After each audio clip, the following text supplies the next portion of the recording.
झनक के ऊपर इस वक्त मुश्किलों का पहाड़ टूट चुका है। एक के बाद एक नई मुसीबतें उसकी जिंदगी में तूफान बनकर आ रही हैं और इस बार जो खतरा सामने आया है वह उसकी पूरी पहचान, मान सम्मान और रिश्तों को तोड़ने वाला है। आदिति ने झनक पर चोरी का इतना बड़ा और शर्मनाक इल्जाम लगा दिया है कि पूरे घर में हंगामा मच गया है। जी हाँ दोस्तों, सीरियल झनक की कहानी में अब एक जबरदस्त और दिल दहला देने वाला ट्रैक शुरू हो चुका है, जिसे देखकर दर्शक भी हैरान रह जाने वाले हैं। दरअसल अर्शी और उसकी बेटी अदिति काफी समय से झनक से जलती आ रही थीं। उन्हें यह बिल्कुल बर्दाश्त नहीं हो रहा था कि अर्शी की जिंदगी में झनक की मौजूदगी इतनी अहम हो गई है। इसी जलन और नफरत ने दोनों माँ बेटी को एक खतरनाक साजिश रचने पर मजबूर कर दिया। दोनों ने तय कर लिया कि अब झनक को इस घर से बाहर निकालना ही होगा, और वह भी ऐसे तरीके से कि कोई उसके साथ खड़ा न हो। कहानी में आगे देखने को मिलेगा कि अदिति एक बहुत ही चालाकी भरा खेल खेलती है। वह अपनी कीमती ज्वेलरी, जिनमें नेकलेस, कंगन, झुमके और कीमती अंगूठियां शामिल होती हैं, सब कुछ अपने कमरे के बेड पर सजा देती है ताकि बाद में वही गहने सबूत बन सकें। फिर वह किसी बहाने से झनक को अपने कमरे में भेजती है, जिससे शक की सुई सीधे उसी पर आ जाए। जब झनक अदिति के कमरे में पहुंचती है तो उसकी नज़र बेड पर चमचमाते गहनों पर जाती है। वह समझ नहीं पाती कि उसे वहां क्यों बुलाया गया है। किसी भी गलत फहमी से बचने के लिए वह कमरे का दरवाज़ा बंद कर देती है और चाबी वापस अदिति को लौटा देती है, ताकि बाद में कोई यह न कह सके कि उसने कुछ किया है।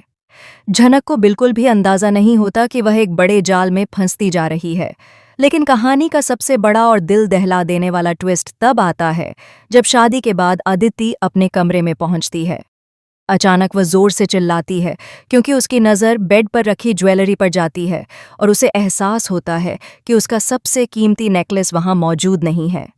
पूरे घर में अफरा तफरी मच जाती है। रोते बिलखते हुए अदिति सीधे झनक के पास पहुंचती है और सबके सामने चिल्लाकर कहती है, झनक ने मेरा नेकलेस चुरा लिया है। ये सुनते ही झनक के पैरों तले जमीन खिसक जाती है। उसकी आंखें नम हो जाती हैं और आवाज़ कांपने लगती है। वह कांपते हुए कहती है, अदिति दीदी, मैंने आपकी ज्वेलरी को हाथ तक नहीं लगाया। मेरी कसम, अगर आपको मुझ पर शक है तो आप मेरे कमरे की तलाशी ले सकते हैं। मुझे अपने पर पूरा भरोसा है। इसके बाद पूरे परिवार के सामने झनक के कमरे की तलाशी ली जाती है। घर का हर सदस्य सांस रोके खड़ा होता है। तभी अचानक अलमारी का दरवाज़ा खोला जाता है और अंदर से वही नेकलेस निकल आता है। उस पल झनक की दुनिया जैसे रुक सी जाती है। उसकी आंखों में सवाल, दर्द और टूटन साफ नजर आने लगती है।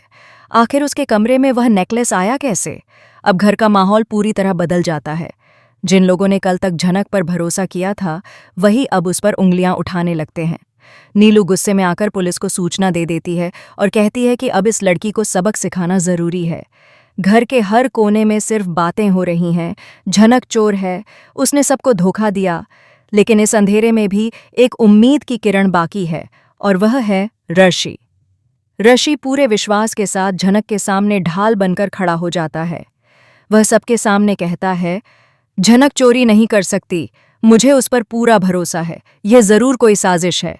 और धीरे धीरे सच्चाई पर से पर्दा उठता है।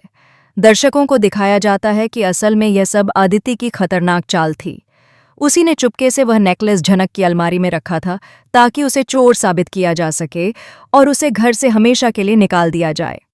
अर्शी भी इस साजिश में पूरी तरह से शामिल होती है। अब कहानी ऐसे मोड़ पर पहुंच चुकी है जहां हर रिश्ता दांव पर लग गया है। क्या अर्शी समय रहते इस साजिश का पर्दाफाश कर पाएगा?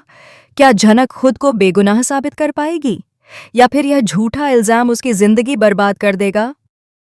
आने वाले एपिसोड्स में ट्विस्ट पर ट्विस्ट देखने को मिलने वाले हैं। देख